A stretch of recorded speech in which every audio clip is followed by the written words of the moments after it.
Hello, and welcome to The Gathering, a Magic podcast. My name's Stanley, and I'm here with some of my best friends to talk about our favorite game, Magic the Gathering. And it is our first episode of 2026 being recorded on March 1st, 2026. So we keep promising to be more consistent. We promised a 2025 in review episode. We have continuously broken those promises. To the point where I'm not going to make you promises anymore. And Nick's going to stop making you promises too. But we're here. We're rhymes with here, and we're going to make the most of it and talk about Magic the Gathering. I went to an event most recently, and it was horrible. Nothing good happened. The most interesting thing that happened was trying to get home, and maybe I'll tell that story after someone else talks about Magic. I feel like we should start our Magic podcast with Magic content. Nick played at a Pro Tour since we last spoke. That's probably the most interesting thing that's happened. Maybe he wants to talk about that a little bit. Yeah, I love talking about the Pro Tour. I played in Pro Tour Lorwyn Eclipsed, which was a Magic the Gathering set, which was pretty exciting. You don't get those all the time every day. So that was cool. That's true. Not all sets are Magic the Gathering. Yeah, they are not. So enjoy them while you can, guys. Notably, the next Pro Tour is also a Magic the Gathering set, which is great. So, again, you never know these days. The one after that is not a Magic the Gathering set. So, and that's What's Spider-Man. the one after that? And it's not Spider-Man. It's like Marvel Heroes or something like that. Oh, they're doing the Marvel Superheroes and it's going to be a top 8 draft. It is, yeah. In Amsterdam. Nice. So yeah, I played that Pro Tour. I tested with Flexlot Diamond. Rest in peace. They are now dead. Poor Flexlot. I know, poor Flexlot, but it was fun while it lasted. Had a good time with them, but not all great things last. But, were we great? Debatable. Anyway, moving on from that point. I played the Simic Cub deck, which was definitely stepping out of my comfort zone because I'm generally a play what I know, play the best deck I can type of guy. And before the weekend, I played 0 games with Badgermole Cub before testing at the house. And then I just decided to audible to the deck because we thought it was the best thing to be doing. It wasn't. Very clearly was not. So big miss on our part, but I managed to go 5-1 in limited, which carried my record, and then 4-6 in constructed. So ended up 9-7 in limited is insane. It is, yeah, especially for someone who doesn't really play limited and only started playing limited really around this time last year to prep for Pro Tour Final Fantasy. So that's very exciting. Another non-Magic Pro Tour. Another non-Magic. At least that one was good. That was a good set, so I'm not going to throw any shade to that one. But yeah, what else? So now I just need two amps at the next Pro Tour to qualify for Amsterdam, which... Do you mean 2 AMPs or 6 AMPs? 6 AMPs. All right, so to remind our viewers or listeners, AMPs are a thing you earn at the Pro Tour. There it stands for Adjusted Match Points. Yep. You begin earning AMPs after your third win? After your third win, yep. Okay, so for each win after your third win, you get 3 AMPs. So when Nick says he needs 2 more wins or 6 AMPs, what he really means is he needs 5 wins. Right, which is essentially just day 2, because if I'm 4-4, I'm bound to find 1 win the next day, even if I'm 4-11. I have a feeling my last opponent will scoop to me, or I'll just get the bye at that point.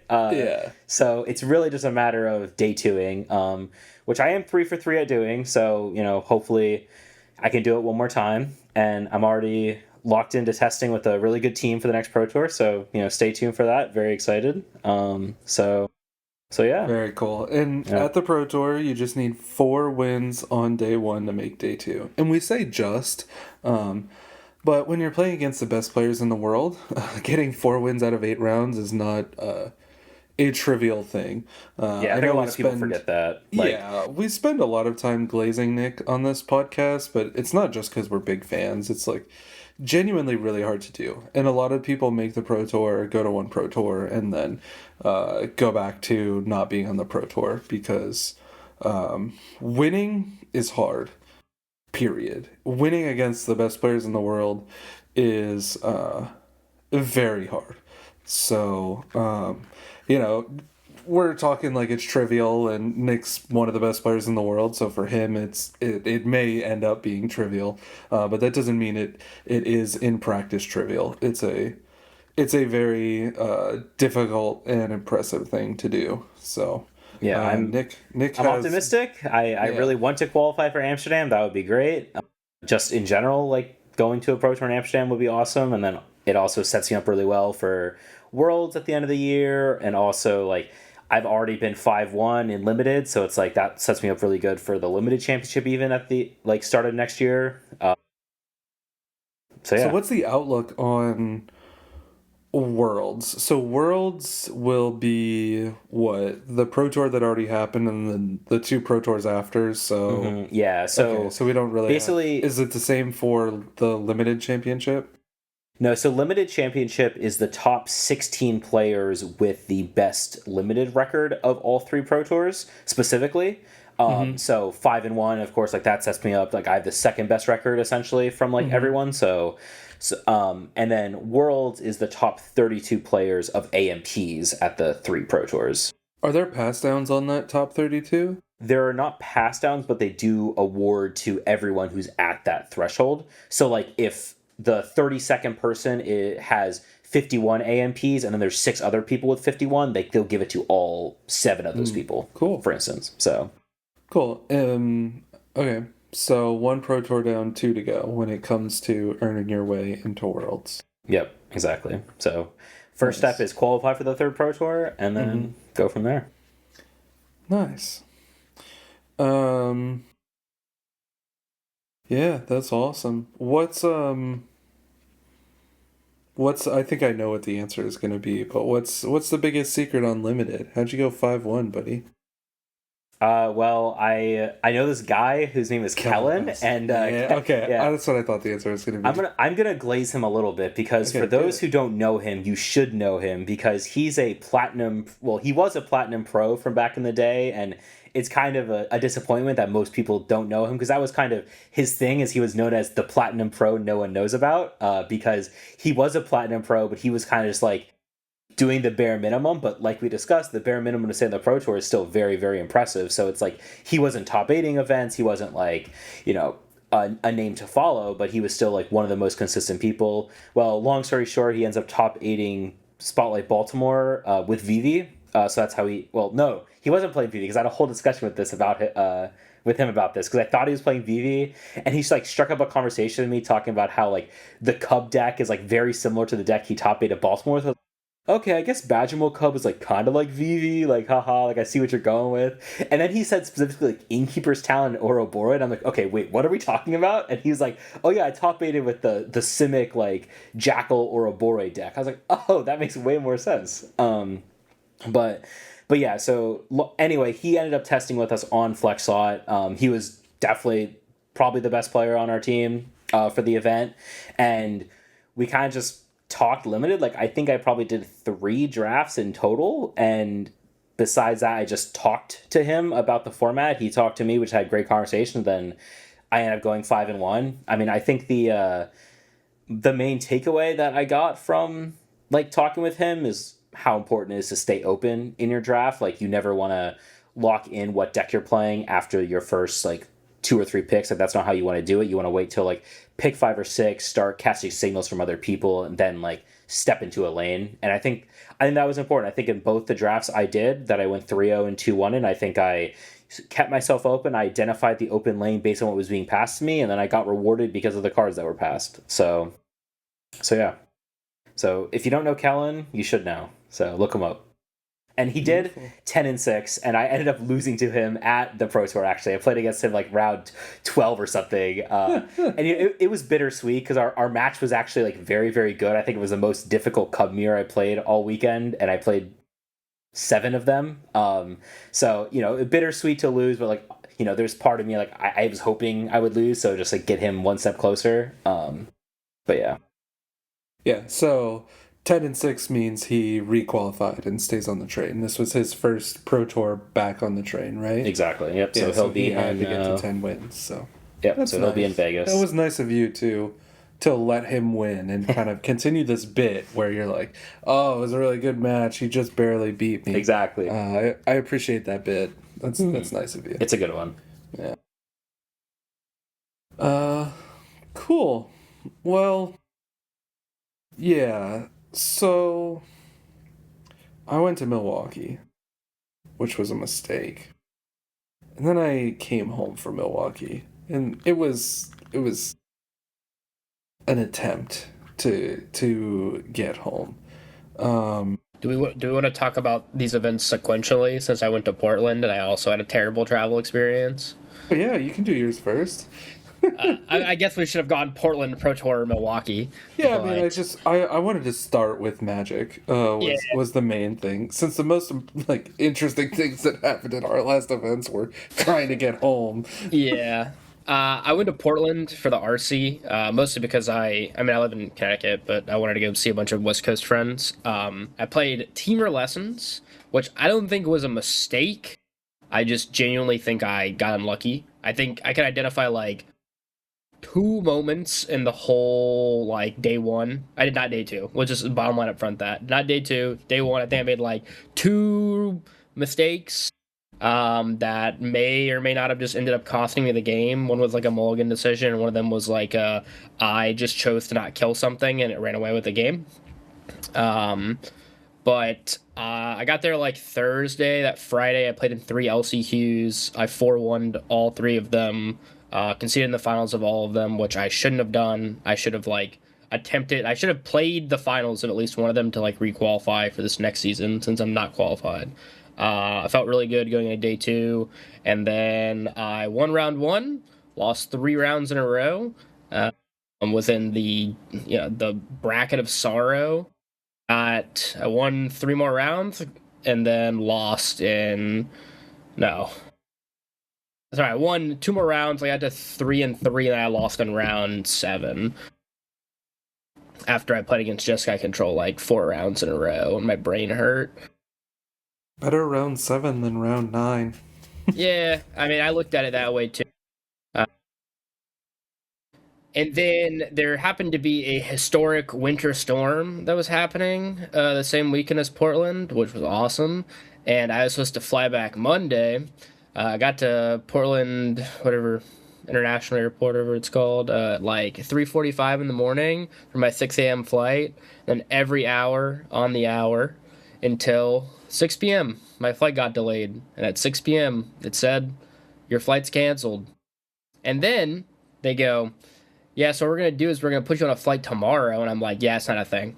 I'm not doing that. And then they're like, we're going to put you in a hotel. We know you checked a bag. You can go pick your bag at the baggage claim. Get to the baggage claim. No bag. They said they sent it to Chicago, which was awesome. And then they're like, yeah, we're not giving you a hotel. We're flying you tonight at 11:30 p.m. So I spent like over 14 hours in this airport. And then I fly to New Jersey to fly to D.C., which D.C.'s below New Jersey for people who don't know, to get delayed in D.C., to finally fly to Rhode Island, to drive back down to Connecticut. And that's with like me starting on Monday at 3:45 a.m. at an airport and getting out of an airport at 5 p.m. the next day.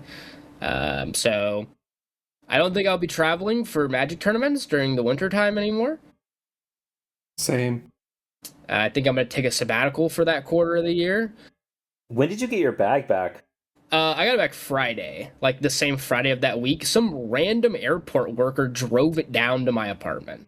They said they were going to FedEx it, and then I get a phone call, and they're like, hey, can you like, I'm confused about like where, because like where I live is like kind of confusing.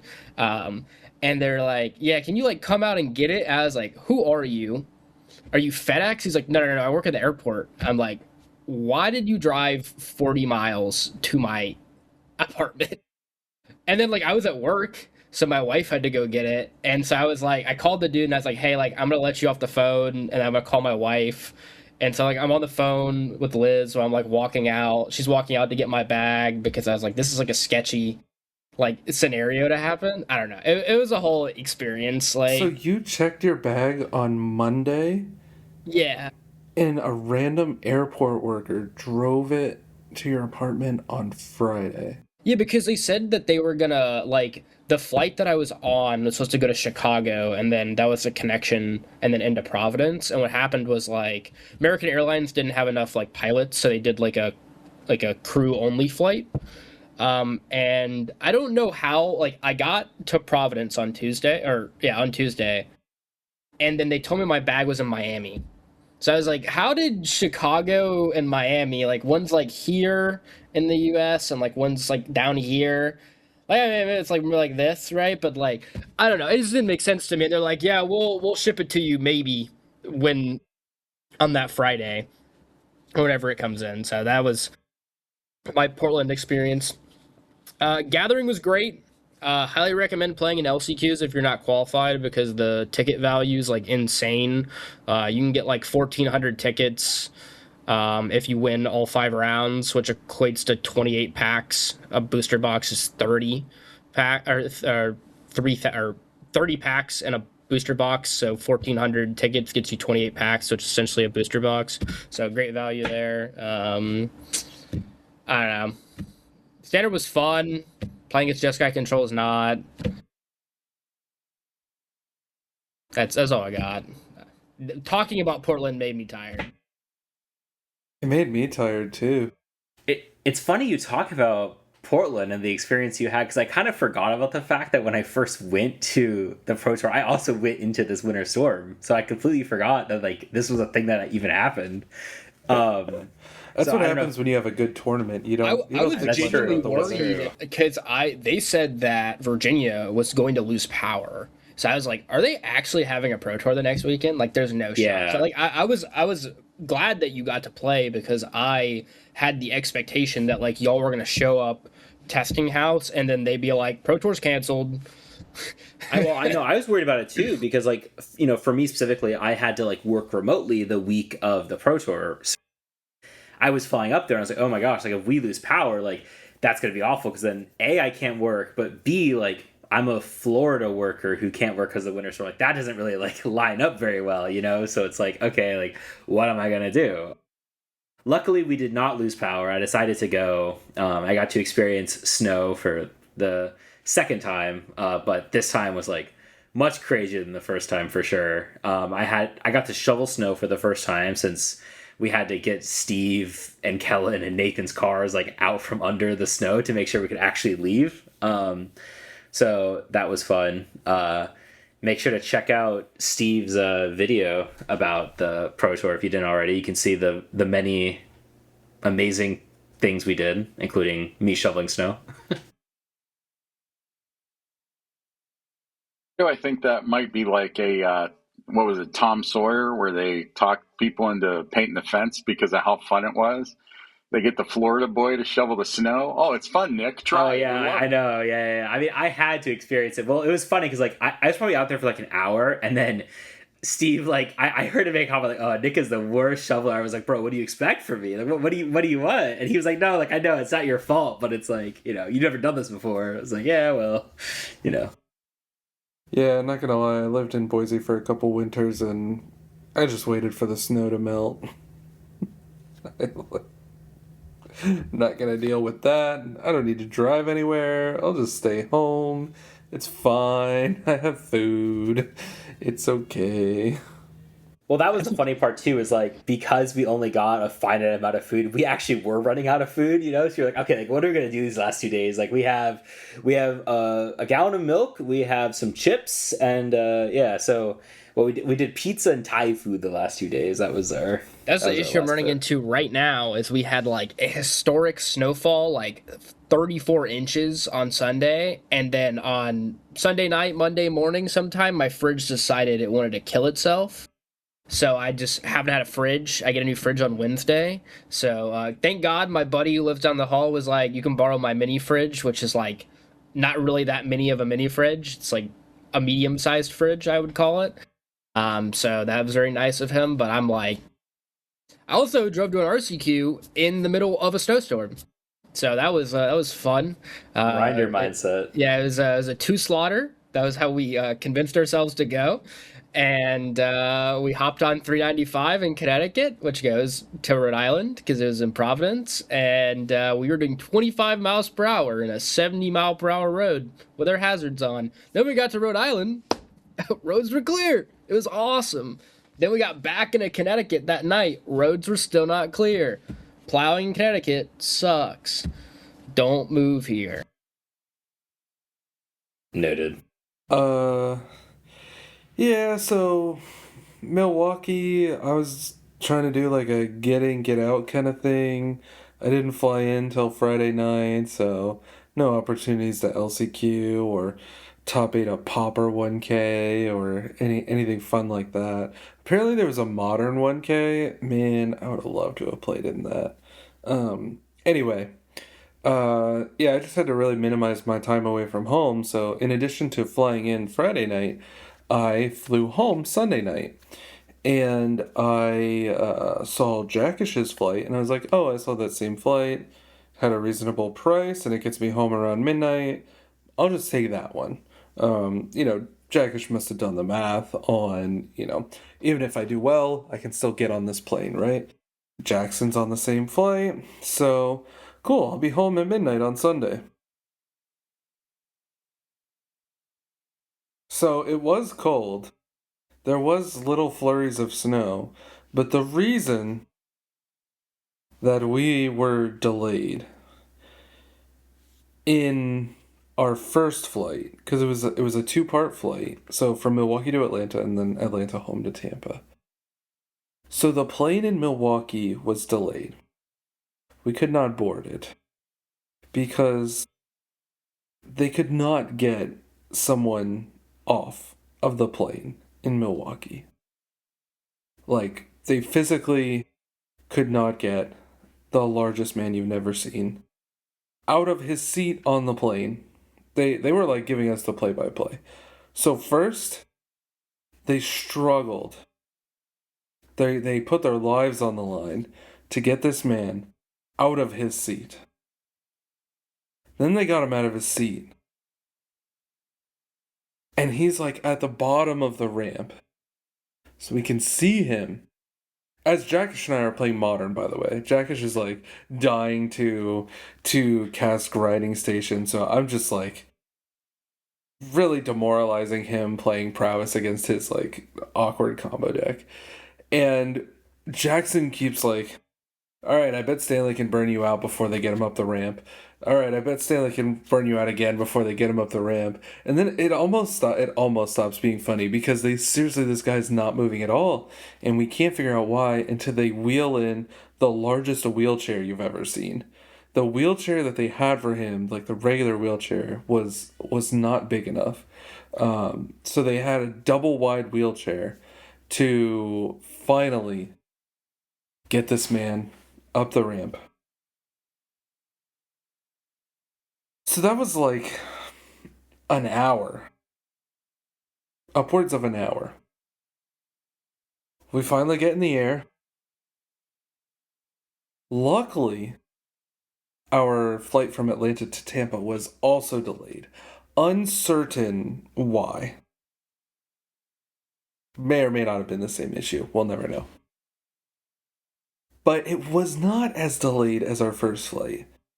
So we land on our first flight and refresh page. excellent. The second flight was delayed again, and there's going to be just barely enough time, except our plane decided to land in a different gate than it was supposed to. So we landed in A gates instead of E gates.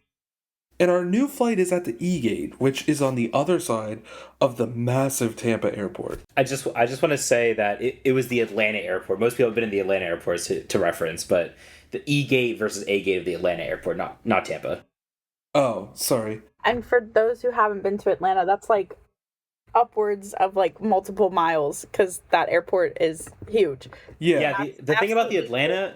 Yeah, the thing about the Atlanta airport is it's very long for some reason. Like, if you were to able to, like, compact all the gates, like, it's really not that big, but it's very long, so you have to take a long time to get from, like, point A to point E, Dude, you know, we so... ran. I was regretting not bringing my inhaler. Asthma really gets me when it's cold. We ran through the entire E gate, then we're on the freaking train, then we finally get off the train, run through the entire A gate. I can see the plane. Yeah, the plane's still there. We just barely made it. But there is not a soul in the terminal, and all the doors are closed. And I'm like, no! And I'm like beating on the door. I'm like shouting, help, help! And like knocking on the door. Like, the plane's right there. Jackish and Jackson are like, too late. And I'm like, no, the plane is still there. They've flown a lot more than me. I'm like, the plane's right there. What are we doing? I'm knocking on the door, shouting, help, help. Some employees like, you have to go to the help desk. I'm like, no, the plane's right there. I start beating on the window and like waving like this. Like I don't know if you've seen Liar Liar, but it was it was approaching the climax of Liar Liar levels. I almost, if one of those doors was unlocked, I would have ended up on the tarmac. But alas. And thankfully it wasn't, because then you would have probably ended up in jail. Probably. And at this point, by the way... I don't want that come bail me out call. That's all I'm saying. Yeah, we would have had another Florida Man article, but I'd see your face on it. Yeah, at this point it's almost 11:30 p.m. And so we slink our way over to this Delta line, which is super long. Finally get through it, and it's like a little after midnight. And they're like, you have an email, you choose your hotel, and you'll get a meal credit, blah, blah, blah. So we go check it out, because there's no hotel in the airport. The closest hotel is a Motel 6. And this is the only hotel option that had a shuttle. So we're like, okay, we'll do that. So we choose that selection, and by the way, the meal credit was $12 whole. Jackson and Jackish got 2 meal credits, so they got a $12 and a $12. I only got 1. I don't know why. They just hate me in particular. That was pretty annoying. It was all the bang on the door. Yeah, it's because you banged on the door. Probably, yeah. So the shuttle runs until 1 a.m. It's like, approaching 12:10. We'll be fine. We get on the train. We make it one stop. And the train dies. So now we're walking again. At least we're walking, but we're speed walking because the clock is ticking. There's probably only one more shuttle out of this place. I don't care. I'll bleep it again. There's maybe one more shuttle. Jackish is gets so far ahead of Jackson and I at one point that we don't even see him anymore. And there's the little walking the flat escalators. Yeah, half of those were broken too. So we were just speed walking back through the entire airport. We get to a point where there's this woman just shuttling everyone up the escalator, and I'm like, is the shuttle to Motel 6? Everybody goes up I'm like, okay, fine. We go up the escalator. We get to the top of the escalator. There's a choose your destiny kind of thing, fork in the road. There's a left and a right. Jackish is nowhere to be found. I call Jackish. He doesn't pick up. I take us left, and we're going and we're going, and I actually see signs, hotel shuttles, so it's like, all right, nailed it. Jackson picks up the phone. Jackish has lost us. Jackish apparently didn't go up the escalator. He got to that inflection point before the angry woman started shuttling everyone up the escalator. So we're like, again, fighting the clock. Jackish finds us. We keep going. We step outside. It's so cold. We're Florida guys. Like it's like freezing. It's so cold. We're looking for the shuttles. We find the right thing, and no, of course, no shuttle says Motel 6. Like, Motel 6 is going to invest in a freaking dedicated shuttle. So I just, like, not all the bus doors are closed. I'm just knocking on every door. Are you going to Motel 6? Are you going to Motel 6? And finally, one guy decides to do us a solid. He's like, no, but the Motel 6, he's like leaving right now, and the guy gets out and helps us. And so we catch the last bus out of hell just before 1 a.m. Just barely. It was like literally about to leave without us. And we get on the shuttle, and it's warm, and we're like, all right. Oh, by the way, we're going to have to get back on the shuttle at, what was it? 5 a.m. to go back through security and get on our morning flight in time. Our morning flight boards at 6:45. So, like, really, we probably should have gotten on an earlier shuttle, but we will end up catching the 5 a.m. shuttle. But we're thinking, hey, we can take 3-4 hour naps. We can tough it out. And our warm shuttle ride ends, and the doors to Motel 6 are already open. They're waiting to greet us. Because the lobby sensor is being tripped by the 40 people waiting in line for the wounded snail behind the desk to slowly check them in. There are at least 40 people in this Motel 6 lobby, and it's freezing because the doors won't close. And of course, it takes like 5 minutes for some guy to limp into the Motel 6 because his leg doesn't work, because his whatever substance he recently did or did not use just, caused it to stop working. It was a very clear substance related limp. So an hour goes by, everybody's on phones, everybody's trying to get through to support teams. Yeah, one guy leaves the line. That's it. Other than that, it's actually just more people coming into the lobby. The flow rate is negative, but by about 2 a.m., everyone has pretty much succumbed to their fate, and we're just in this cold lobby together, waiting and waiting and waiting. And finally, around 3 a.m., we get to the front of the line. We each get our shitty room that smells like smoke, and we have, by the time we're in our rooms, probably about an hour before we gotta, get out, brush our teeth, and go try to catch the shuttle and make sure we don't miss our flight, because if we miss that flight, then we may as well just do something that I probably can't say on a podcast. So, yeah, we're all, like, pretty tentative about sleeping, because at that level of exhaustion, sleeping for an hour is more likely to set you back than to help you.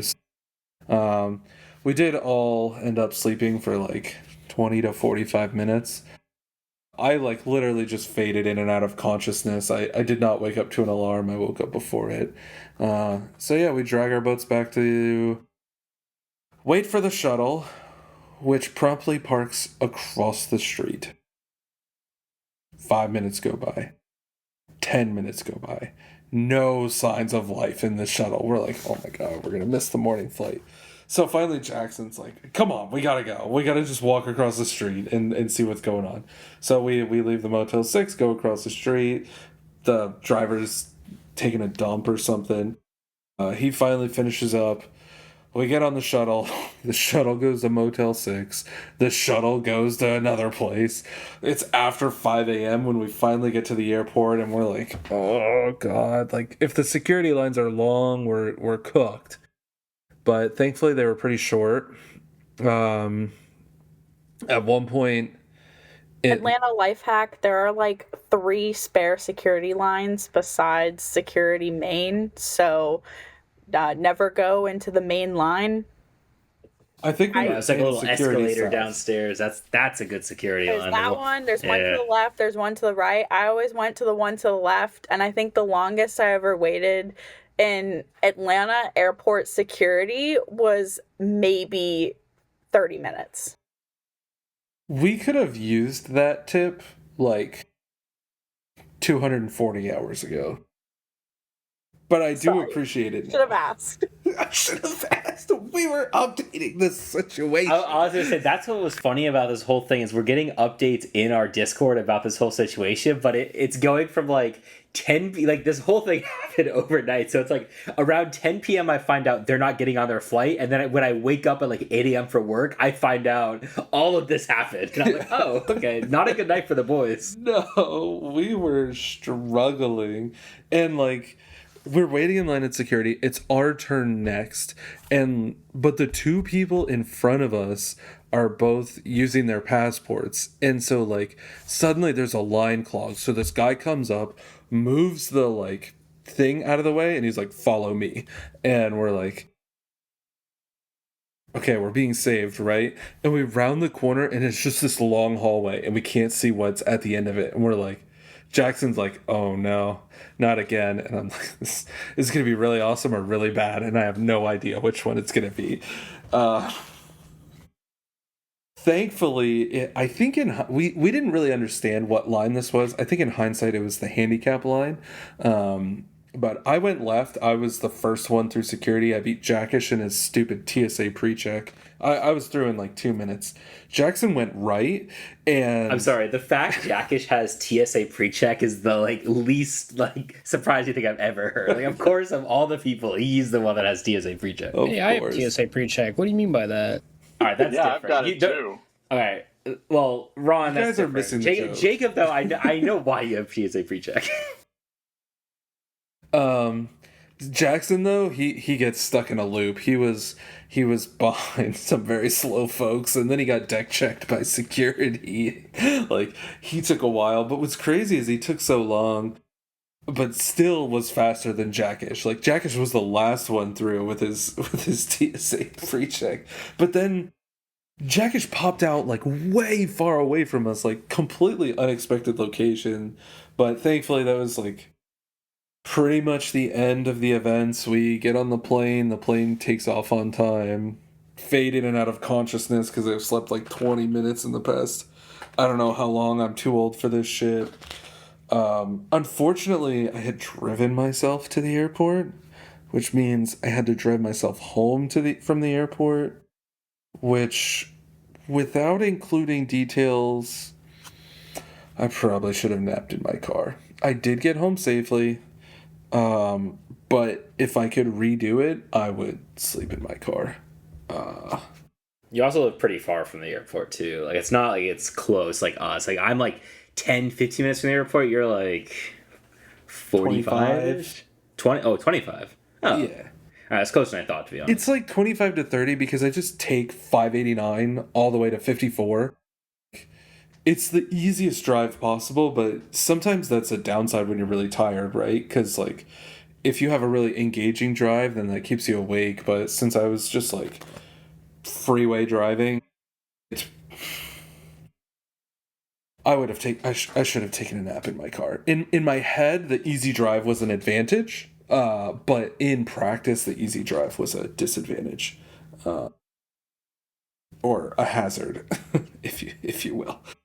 Yeah, it was dangerous. The luckiest I got all weekend was not getting in a wreck on that drive home. Honestly, I don't think anything else lucky happened the whole weekend. That was the W.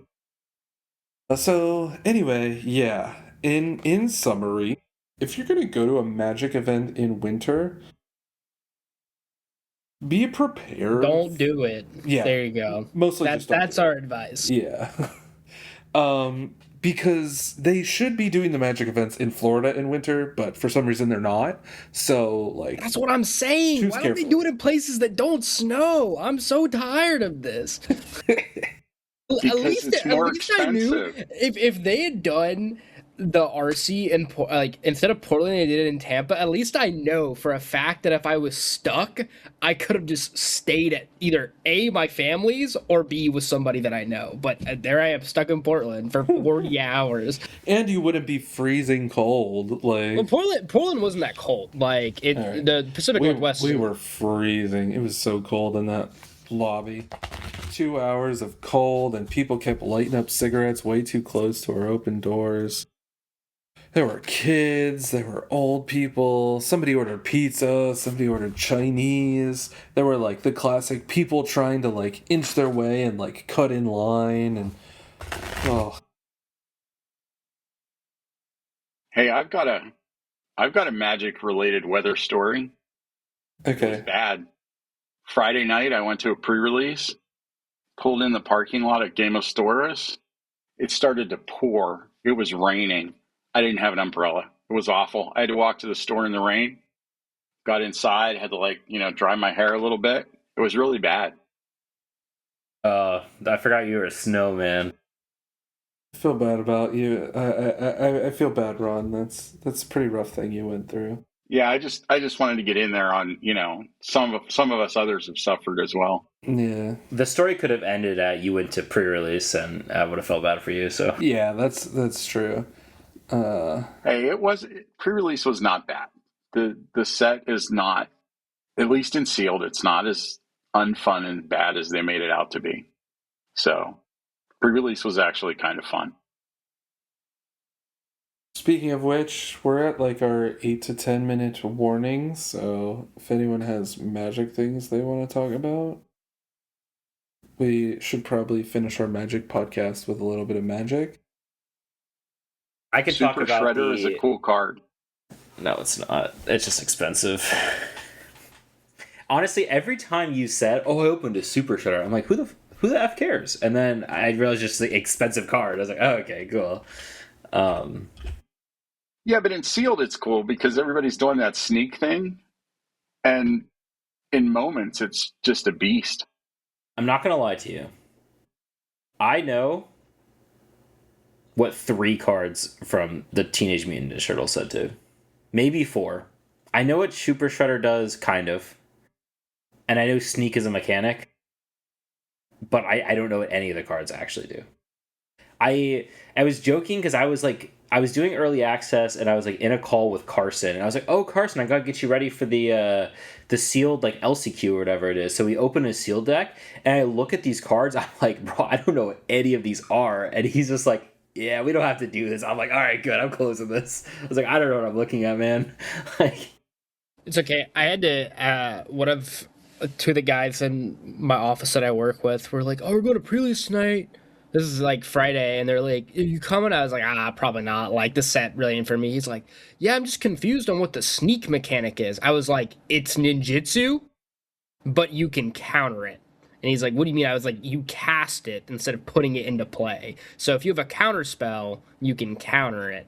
And if they have a counter spell, they can counter it." And he was That like, means "That's you it." can't Tidebinder it though, right? And then yeah. Well, Nice. and then he asked the same question that I asked about 2 months ago, where it was like, "Why would they change the mechanic?" And I was like, "I don't know. You tell me."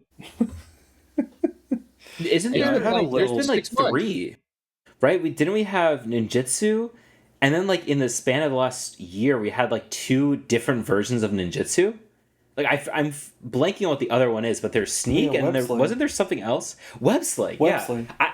What is with the Universes Beyond sets and just like changing ninjutsu? Like, what are we actually doing?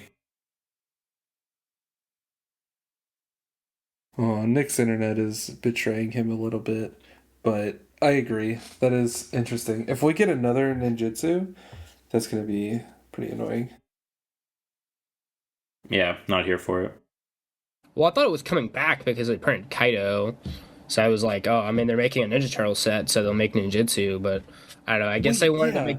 Hold on a minute. It's literally Ninja Turtles, and instead of Ninja Itsu, they were like, let's call it sneak. I just think it's a hard mechanic to interact with, and WotC just wanted like a mechanic that's easier to interact with. But like, It's I so think the whole crazy. point is like it's on brand. They're supposed to be sneaky, supposed to be hard to interact with. They're ninjas. Let's keep it like Also, that. I hope that we can all pronounce ninja itsu now. I think that we should make Oh, that I'm universal 100% on change. board for ninja itsu or whatever. Did you just ninja itsu a Kaido? A fresh hire? I just want to say get ready because I'm pretty sure you'll see in Star Trek they'll probably have the beam mechanic where you can beam your creature up, and then I mean they'll come up with something, they will. That's pretty funny. Oh, yeah, I had a little meltdown when Dom was like, "So who's coming to pre-release tonight?" And I was like the Michael Scott gif, like, "No, no, no!" It was like I was literally looking forward to Modern FNM all week. Like, all right, I had such a horrible Milwaukee experience. All right, like busy week, busy week. At least on Friday, I'm gonna go to Golden Fang.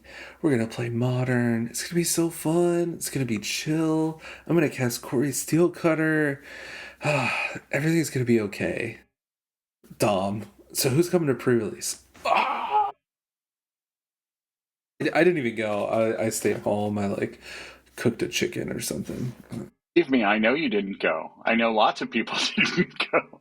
The difference in attendance was amazing. At Gameo for Lorwyn, they had 52 people for the Friday night pre-release. Yeah, they literally I filled think it every was. seat they could, I think, for the event. Yeah. And then like still like turned people away, slash like had to whip out more chairs just to like get people playing.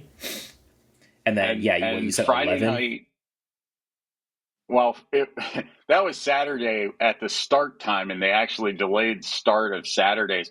And the killer was Saturday. They called it their main event pre-release. I actually felt bad for Dom. They did the main event pre-release. It was the regular pre-release cut to top four, and they played for a collector's booster box for first place, booster box for second place, and then 8 additional packs for third and fourth.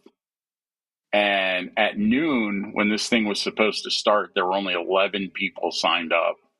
They kind of delayed it, ended up with 19 people. So I guarantee that was a money loss for the store. But like Friday night, they had 14 or 15 people, or like maybe 13. It must have been an odd number because there was a buy. And it's Yeah. like, so we went from the store being literally standing room only for Lorwyn, which was an in-universe set, to Turtles getting, barely over a dozen people. Yep. That's the new Yeah, reality. my local had 93 people for Laurel and Eclipsed on Friday. And I think I saw online that for Teenage Mutant Ninja Turtles, they had a quarter of that. They had like 25 people on Friday. So it's like, turns out if you just do sets from Magic Stories and like their, universe, people actually like that stuff. Who would have thought? Yeah, I was gonna say we didn't get a chance to really talk about it, but like I remember for the Friday of Lord and Eclipse release, we were all talking about like, holy crap, like Gameo had so many people. They had like 58 people. Like that must have been where everyone went. And then we like talked to all our friends, and they're like, oh no, Darkside had like 70, Golden Fang like had like 30, Cool Stuff had like 55 as well. So it's not like people aren't going to our like LGS. Like just none of these stores people are showing up for freaking Ninja Turtles. Like there were like for Lauren Eclipse, there were hundreds of Magic players, like cumulatively. Wow, that was a very hard word to say. In like a 30-mile radius, and for Turtles, there might have been 100 people. Like, Yeah. Well, with that, we gotta wrap it up. Stock Bring it up. back in-universe Magic sets. Yeah, due to time constraints, I have. Well, I'm not gonna say what I would probably say, but I would in general encourage people to have hope. On this topic, I would not encourage you to have hope. I would encourage you to accept and vote with your wallet, but really, like, do what you gotta do. Buy the cards you need to play the deck you need to accomplish whatever your goal or sub goal in Magic is. If your cards have dumb names, but they kill your opponent, and your goal is to win, then just suck it up and do it, because this is the game we play now. The 2020s are amazing. I love them. You love them. We should all love them. The 2020s have been a nonstop gift to mankind. I gotta stop talking. This is getting worse by the second. Thanks for listening. Quit while you're ahead, dude. Thank you for listening. Like, comment, subscribe. Maybe don't comment. I don't know. It's fine either way. Heavy play, RIP flex slot, keyword, buzzword. You guys are great. We'll do this again. We'll talk Magic more next time. Nick's gonna win a Pro Tour, and then we're gonna just talk about Magic the whole time. Hey, no promises. No promises. Cue the outro music. See you guys later. Doop de doop de doop de doo.